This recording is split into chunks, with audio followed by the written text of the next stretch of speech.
Round 8 of the year at the popular with drivers and fans Mosport Park in Canada, the only race this year outside of the USA for the American Le Mans Series. And the weekend started well until heavy rain started to fall on Saturday morning and the forecast wasn't looking good.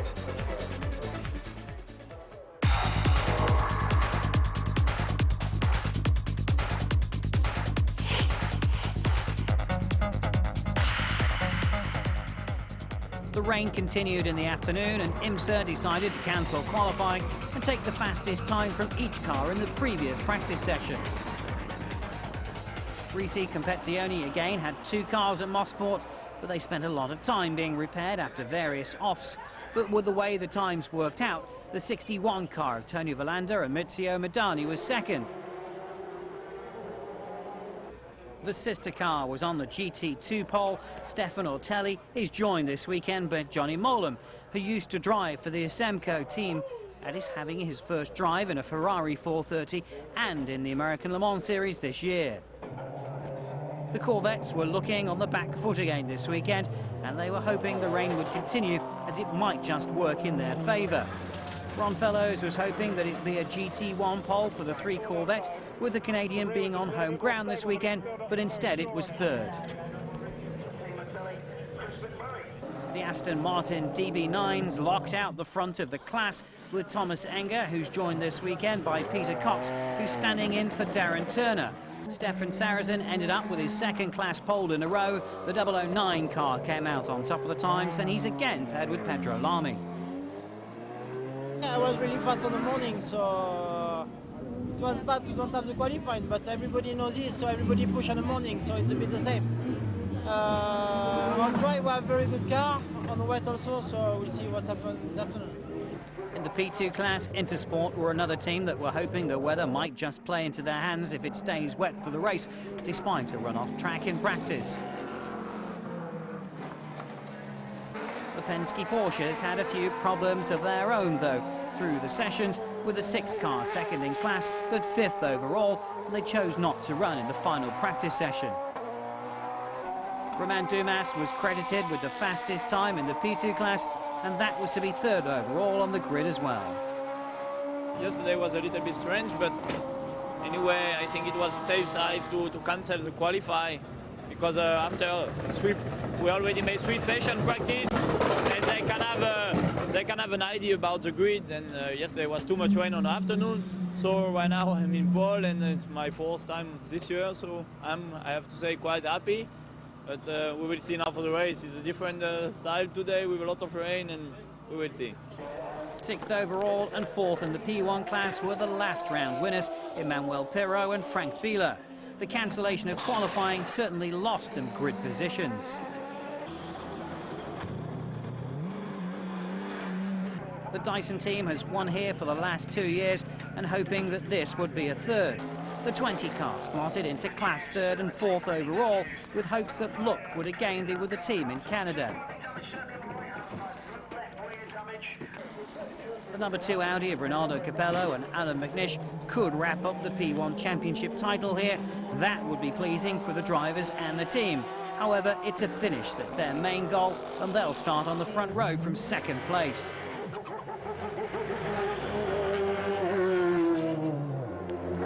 James Weaver broke the lap record in the dry morning practice session, and it was this time that put the 16 car on pole. Along with Butch Leitzinger, they won here last year with the old car, which always performed well, and this year's new Lola chassis was another improvement for them, so there was real hope for the first win of the year here.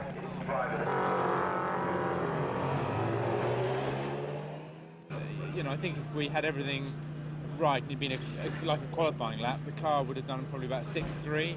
So, you know, I think it would have been very close. The Audis would have been right with us.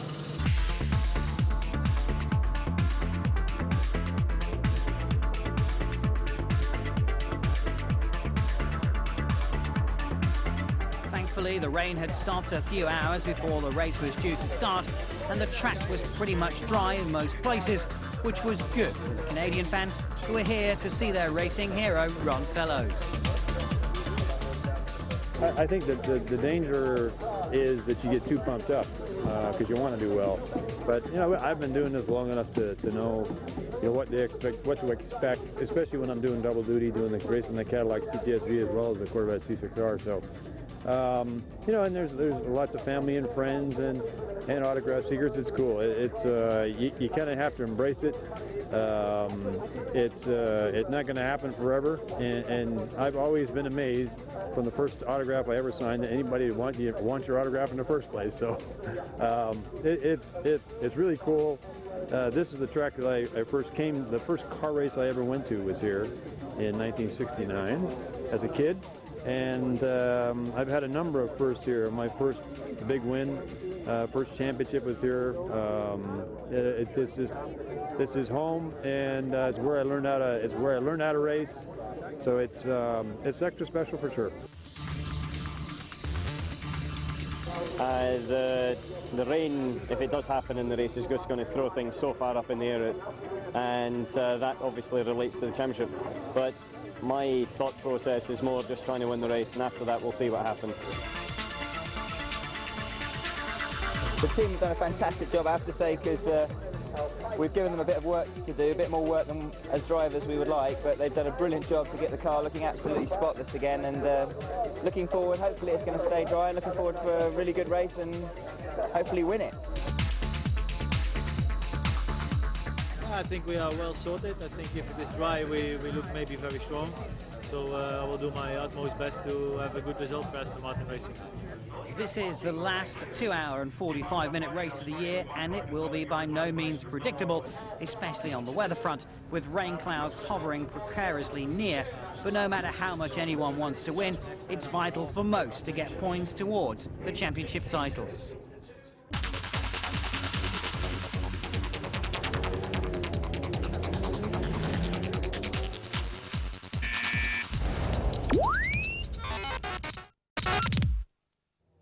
The cars leave the grid at Mosport Park in Toronto, Canada, where the rain has stayed away, and we're getting ready for the start of round 8 of 10 this year. 2 hours and 45 minutes of racing ahead. And it's James Weaver that leads away the first of 2 Audis in the top 6 today. Dyson looking for a 3rd win in a row. Audi looking to continue their unspoilt win of the season. The Porsche is going to be strong here. They've looked good all weekend. And the Corvettes and the Aston Martins are going to provide another battle in GT1. Around the last turn we go then. We have the green flag. We're away. You can see those heavy clouds in the background, but we're away. And it's Butch Leitzinger that leads them off into turn 1 and takes the lead of the race from his pole position. Ronaldo Capello, Dindo Capello second, Lucas Law, Chris Dyson. That's Peter Cox, that's at turn 10. So something has happened with Peter Cox as they came round on the formation lap. But Butch Leitzinger leads from Dindo Capello, Lucas Law in the Penske Porsche, the RS Spider in 3rd place. Then it's Chris Dyson, Emmanuel Pirot, Sasha Masson, Liz Halliday, Chris McMurray, Pedro Lamy leads GT1, and then Ron Fellows is up to 2nd place in GT1 as Emmanuel Pirot gets past Chris Dyson. Oh, and breezes past the Penske Porsche as well. We're on board with Lucas Law and Romain Dumas's number 7 Penske RS Spiders. We come out of the last turn, that's turn 10, and Emmanuel Pirot did really well there, passing 2 cars, and 2 cars that are pretty quick as well. And the awesome power of the Audi just pulled him through there very nicely indeed. This track, which was really wet just hours ago, is drying out pretty nicely now. A few wet patches here and there, but there has been some other cars running on it since it stopped raining, and that has helped to dry it out. And Romain Dumas with Chris Dyson right behind him. The Dysons looking strong here this weekend. They want a win badly. And you can just see the damp patches on that corner. You've got to be careful here. There is pretty much only one line on this racetrack, and it's really difficult once you get off it where the patches are damp. The grass is still wet through as we look at the 007 Aston Martin car of Peter Cox. It's playing catch-up after a spin. Here's a replay, and we just see him spinning there coming out of the turn, And news that the number 3 Corvette has been given a stop-and-go penalty. We're on board with the 007 car.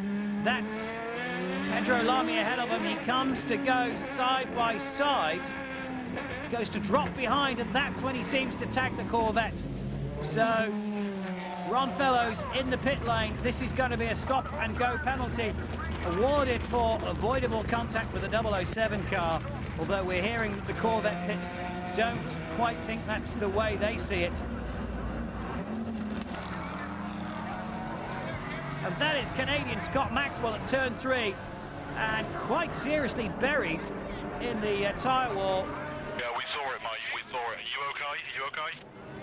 The team talking to him, he's okay, but stuck in the tyre walls, and that has to be a full course caution. That's at turn 10, and he's gone straight on. I'm sorry, no, that is turn 3, and has gone straight on into the barrier. What caused that, we didn't see, but the yellow flags bring out the safety car early in this race here in Canada, and the 12 Autocon car has been involved, and so too the BMW of Justin Marks, and it appears that there has been a collision between the Paynos Esperante and the Autocon Lola. Here's a replay then. So the Autocon team coming up the inside of the Paynos, and a touch there. Maxwell goes off. The grass is so slippery, can't get any traction. It doesn't slow him down. He just slides into the barrier. And there's a replay from another angle. Back on track, the pace car comes off, and we are under green flag. And Butch Leitzinger has to get a break now before the power of the Audi kicks in, and he's done it. Dindo Capello not close enough to have a go as they went into turn 1, and Emmanuel Pirro right over the rear bodywork of the yellow-topped number 2 car. Championship could be clinched here today for Dindo Capello and Alan McNish, and Dindo Capello has never won a championship. He was driving with Alan McNish years ago when McNish won the championship, but the way the point system was then, you got extra points for fastest laps, and that's what gave it to Alan McNish and not to Dindo Capello. But it's all different now as we look from the rear of the Dyson, the number 16 Dyson Lola, the BO610 with the AER power plant in it, the turbo engine that the team have been using for the first season this year. An awful lot of work they've been doing on it, and sparks skipping up from the underneath of the car on certain parts of the track here. And that is the Alex Joe Porsche, the 23 car in the GT2 class, and we're looking at these two in 4th and 5th place. Master Timon inside the Alex Joe Porsche, Tony Verlander in the Risi Ferrari, so he's lost a lot of ground because he did start, remember, from the 2nd spot in GT2, but the 23 car started from the very back of the grid. So, lost a lot of ground. There's been a little bit, obviously, of rejigging because of that incident we saw that put out the yellow flag, so maybe that has something to do with it. But it's the 45 Flying Lizard car that is leading, and here we see that is the number 3 Corvette being caught by the race leaders, and again anxious moments for Butch Leitzinger as he got through the traffic, but now he's being caught very quickly by Dindo Capello and just breezes through. The power of the Audi used there on the straight and just went through to take the lead of the race. Butch Leitzinger is down to 2nd, and they close a little bit under the braking as they go through the turns and into the final turn that leads them out on the start-finish straight, and we can see the Audi power just getting on there quicker as they came out of the turn, and Dindo goes a little bit wide, and Butch Leitzinger is through very quickly. And is Emmanuel Pirro going to get through? No, he doesn't, because Dindo gets the power back on just at the right time. And here we see a replay from the corner, and Dindo just goes wide, catches it onto the curbs, and that was enough. Butch Leitzinger had the better drive and didn't lose any momentum at all, and that's all it took for Butch Leitzinger to be back in the lead again. And the Dyson team watching with bated breath. James Weaver in the black jacket watching over his teammates, and there we see the 3 Corvettes. Ron Fellows currently 4th in class, that gaggle of GT1 and GT2 cars. The GT1 cars obviously faster, and we have the 31 Peterson White Lightning car second in GT2. Peter Cox in the 007 Aston Martin, which is the one with the red fluorescent paint on the front. He's currently third in GT1. Stefan Ortelli in the red with the black front bumper on this weekend, owing to the fact they hadn't got any red ones left after the crashing. He's currently third in the GT2 class. And Pedro Lamy in the orange flashed 009 Aston Martin is about to lap Ron Fellows. Get a good shot out there. Get going. And we have a change of lead overall because Dindo Capello has got past Butch Leitzinger in the Dyson Lola on board with James Weaver. And Dindo has got through. We didn't see what happened. And change of lead. And now the number 2 car leads overall and in the P1 class. 16 cars second. The number 1 diesel R10 Audi is currently holding third place. And fourth place is the number 20 Dyson in the P1 class, but is fifth overall currently because there is a Porsche RS Spider ahead of it on the track at the moment. So good view from Butch, and you can see the clouds still big and looming in the sky. A little bit of blue sky in some parts, but still the possibility of rain. There has been some sprinklings around, and the race settling through. Here's a replay then. This is what happened. Butch Leitzinger didn't get the best line through, and just almost seemed like he almost led him through, which wasn't the case. But whatever, Butch has lost the position, just ran a little bit wide there. Looked a bit different from that angle, just ran slightly wide. And Butch Leitzinger into the pit lane. This is where we expect to see him get out. James Weaver get in, and new fuel and tyres going on. Guy Smith is coming into the pit lane as well. So in fact, he's leaving the pit lane, and Butch Leitzinger stays in the car. We're expecting James Weaver to take over, and it's fuel only.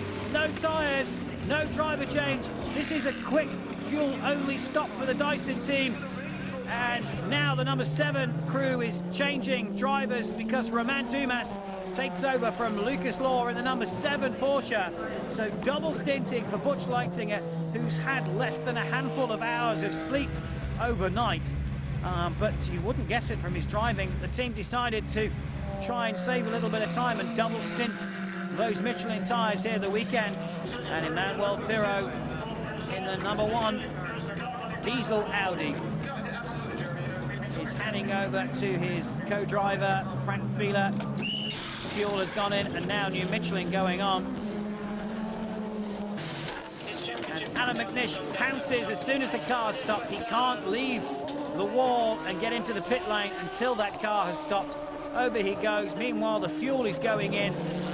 The other technicians are ready to change the tyres, but only 4 people allowed over the wall. And working on that car, Alan McNish being strapped in, and those straps really do hold them very tight into that car. Butch Leitzinger out on track. Corvette on your left, Corvette on your left, you're clear. And Butch Leitzinger in second place because Alan McNish is going to get out just in front of Butch Leitzinger. We think that's the way it's going to work out. And Dindo Capello put in some dynamite laps before that stop, and it has just done enough to stay ahead of Leitzinger, although Butch is going to come up behind. And Audi with cold tyres, and Alan McNish is going to have to use everything. Yes, Alan McNish a couple of seconds ahead on the road, but Butch Leitzinger will have to pounce now. His tyres have the benefit of being up to temperature, although Alan McNish has brand new Michelins on that car. And that is somebody going a little bit slow there, being passed very quickly. And it might have been one of the GT1 Panos cars from the looks of it from above. And Butch Leitzinger right up with Alan McNish, and has got to make a move now before the Audi gets back and fully up to temperature.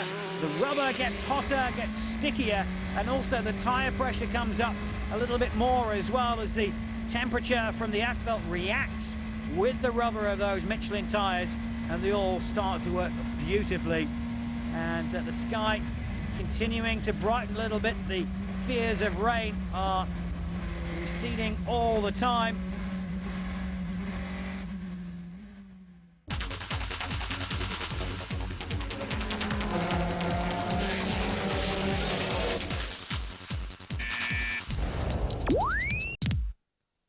Drama in the pit lane here at Mosport, where the 37 Intersport car has a brake fire at the moment. And the fire marshals damping out those flames, but the team need to get this car sorted and get it back out. It needs to cover 70% of the race distance to get championship points. That is Johannes van Overbeek, who has a puncture and is slowing in the 45 car. They were looking like they were going to take back the lead of the race, but the way it works out, Gunnar Jeanette in the 51 Paynos Esperante, which hasn't pitted, is currently class leader. So good news for the Paynos team. Can they work on that? But certainly problems for Johannes van Overbeek, and it's the left rear. I got a bad vibration coming through 9. 10 felt pretty strange. Almost lost it 1, and then finally came around in 3. Problems with that left rear, and the tyre is certainly deflated, but the rim doesn't look perfect either. So what quite happened with that car, we're not sure, but he has a long way to go to make it back to the pit lane. Here's a replay into the turn.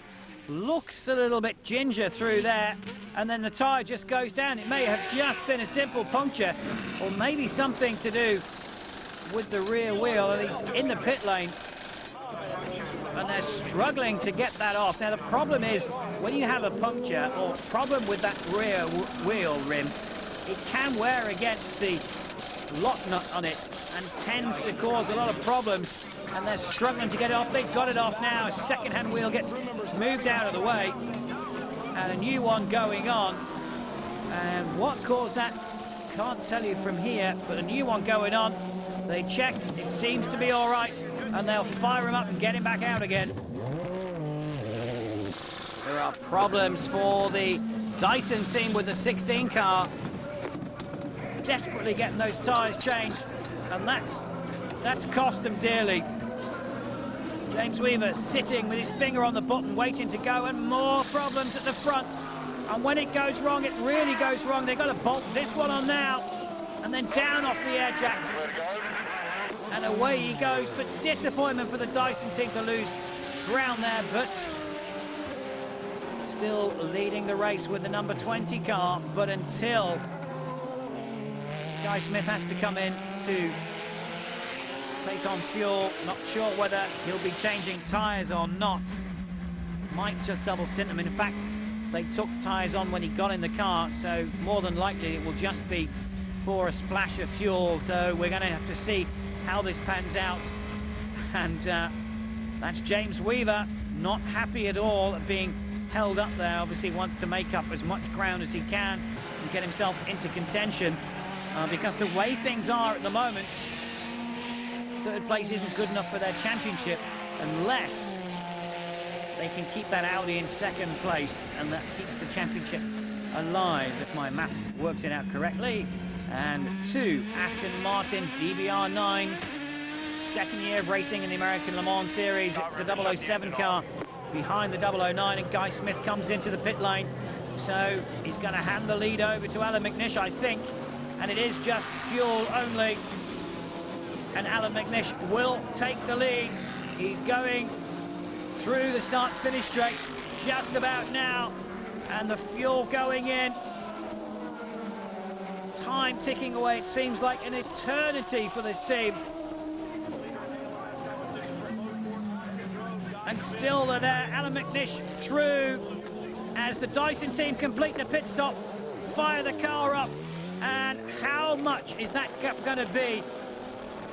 And yes, he is going to slot back into second place, no doubt about that. And the 16 car a little way back. So the Dyson Honours lie with this car at the moment. And how quickly can that gap be caught? That's the 16 car we're on board with of James Weaver, and nothing ahead of him as he drives through the Ontario countryside. And that is Guy Smith in the 20 Dyson car, very nimble and handling superbly here. Just has a slight advantage over the Audis, which are just struggling a little bit. And the right rear side of the bodywork of the Audi is missing.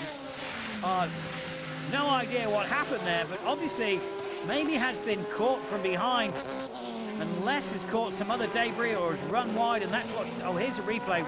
It's a Porsche RS Spider into turn 10 that closes on the back and just rips away that beautifully crafted carbon fibre that just sits off the edge of the curb. And here's a replay on board. Romain Dumas looking for a way through and very quickly coaches on the back of that #1 car. The Audi stays ahead, but that will have some airflow problems for the back of that car, and damage to the back, and that broken bodywork just sitting there on the outside of turn 10, the start and finish straight, and Frank Biela losing a bit of time there. So problems for him. Let's see what happens. And we have the race leader coming up to lap, and the 37 car comes into the pit lane. Team did a good job to get that car back out in the race. They're struggling though to get up to 70% completed of the race distance, which is vital. And the #2 car being held up by the Risi Ferrari, who moves over now, and he can get past, but that is seconds of time that's just been gained by Guy Smith, who is closing rapidly, putting in some quick times. And the 009 car comes in for a splash of fuel, the GT1 class leader. And how is that going to work out for them? I think it's not going to be, well, it is, because Oliver Gavin is going to take the lead in that class as Alan McNish goes through. 13 seconds the gap between Alan McNish and Guy Smith. Last lap for Alan McNish, 1 minute 8.5 seconds for Alan McNish, responding to a 109.5 from Guy Smith on the previous lap. So these guys trading times. They'll get quicker all the way, I think, now. Going left. And this is the GT1 leading Corvette about to be caught, and I think without a doubt passed by the Aston Martin, which made a pit stop, dropped behind the 4 car, and is about to go past again. They are just so much faster this weekend. And the 3 car, Johnny O'Connell inside that, comes in for fuel and tyres. So last stop for the Corvette, and it's not going to be a yellow race win in GT1, it's going to be a green one, we think, as Guy Smith goes through past the GT cars as well, and the gap down even smaller now. Guy Smith trying everything he can, traffic working against him, and also Alan McNish as well, so it kind of evens them out. But Guy Smith really putting the pedal down. Romain Dumas having problems getting past the traffic, and his hand goes up, and it's not a salute to his racing driver buddies either, as Frank Biela goes through, struggling with that #1 car, damage to the back. And we want to see Alan McNish and Guy Smith. Where are they in relation to each other on the track? There is Guy Smith, so Alan McNish is further ahead. 3 wide as the Corvette and the Aston Martin scrap over GT1. And it's gone to Stefan Sarrazin, sandwiched in between 2 GT1 cars was the GT2 31 car. Stefan Sarrazin retakes the lead of the GT1 class. Nothing that Oliver Gavin could do. That car was just not quick enough for him. And Guy Smith has got the gap down to 5 seconds. 5 seconds between him and this car, #2. It's going down to the wire. Alan McNish, though, will know exactly how to hold this, and I think he's going to get the last lap flag this time. He does. The white flag is out. 1 more lap to go. Just about a minute of racing. Not enough time for Guy Smith to do it, but it's been a tremendous battle. And Alan McNish looks like he's going to take this race win for himself and Dindo Capello.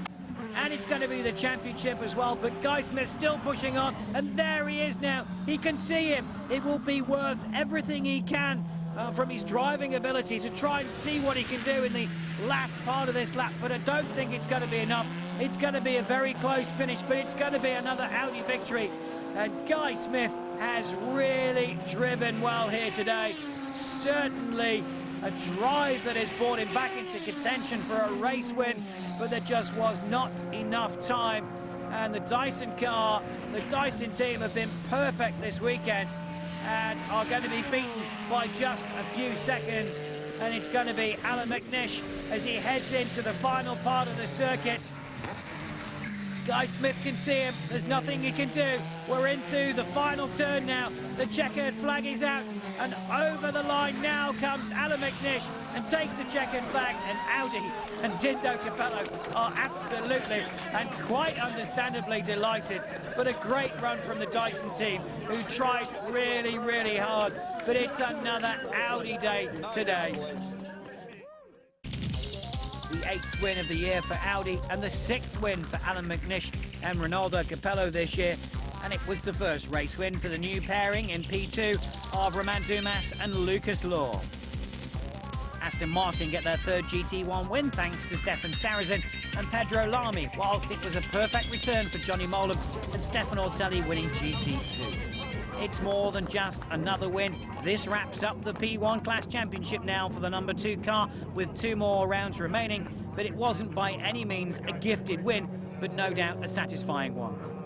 Certainly it wasn't easy. Guy Smith was very strong at the end. We were struggling with a little bit of pickup on the tyres, but we were just able to stave him off at the final flag. It's one of those races where it wasn't certain right until the end, was it? No, the strategies were being thrown around and we played I would say, quite a clever card, and it got us into the lead and gave us the advantage. However, we knew we were going to struggle at the end, so I really had to push to get a gap, and thankfully that gap was just enough. And the championship too? It's nice to tie it up now because we go into Petit Le Mans and Laguna free. We can just race as hard as we like now. Oh, not like you don't normally. We can always just push that 0.5% more. The 2nd ALMS title for Alan McNish, but the 1st for Ronaldo Capello. In P2, Sasha Masson and Lucas Law are now tied for the lead. 2nd place for the Ollies still extends their championship lead to 18 points now, and Johannes van Overbeek is still the sole leader in GT2. 1 championship title confirmed and 3 more to be decided. Next, it's the 10-hour Petit Le Mans at Road America, and it could be that we'll be looking at more champions on the podium there.